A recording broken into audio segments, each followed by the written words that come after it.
voter ID in the state of Missouri.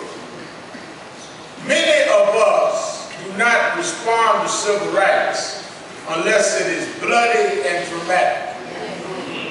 If we were talking about a police shooting, we would all be up in arms, and we should be if it was the wrong shooting. If we were talking about somebody call us a name, we'd be all up in arms, and we should be.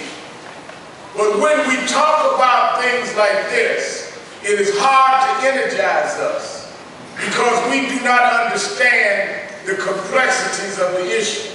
First thing we need to understand is they purposely make it complex because they depend on the complexity to bring down the energy level of resistance. But it's really not that complex at all.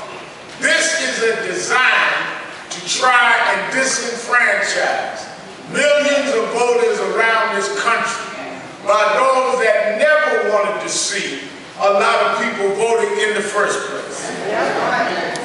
We have gone, last week, as Congressman Clay said, we walked from Selma to Montgomery, 10 to 12 miles a day. Chairman Cleaver was there for the kickoff. As we went across the Edmund Pettus Bridge, he marched with Congressman John Lewis, who was beaten on that bridge 47 years before. And Mrs. Ethel Kennedy, the widow of Robert Kennedy and others, marched behind Chairman Cleveland. All of us went across that bridge and we continued on. Well, in those days they were fighting Jim Crow.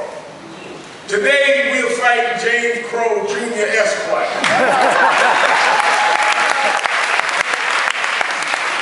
In a more refined way, but the results and the goals are the same.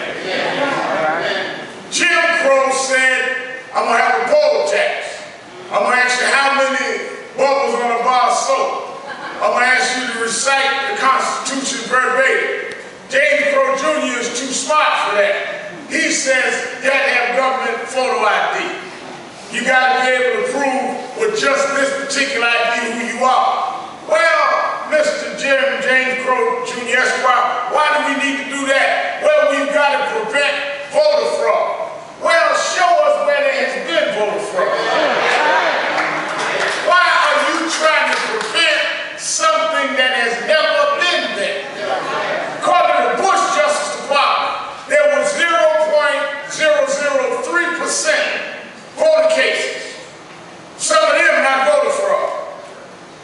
So you're trying to have a solution, looking for a problem, rather than a problem in need of a solution.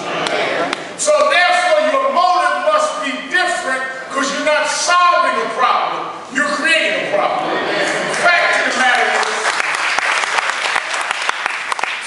the Brennan Institute has said that if these laws go through in 38 states, 5 million people will be disenfranchised. So you would rather risk 5 million people's voting on a problem that has nobody that is committing fraud. So the motive must be different. Now, immediately the critics say, Reverend, you got to have ID. I have to have ID to get on the plane. I just flew in. You got to show your ID to get on the plane. That's right. We believe you should have ID.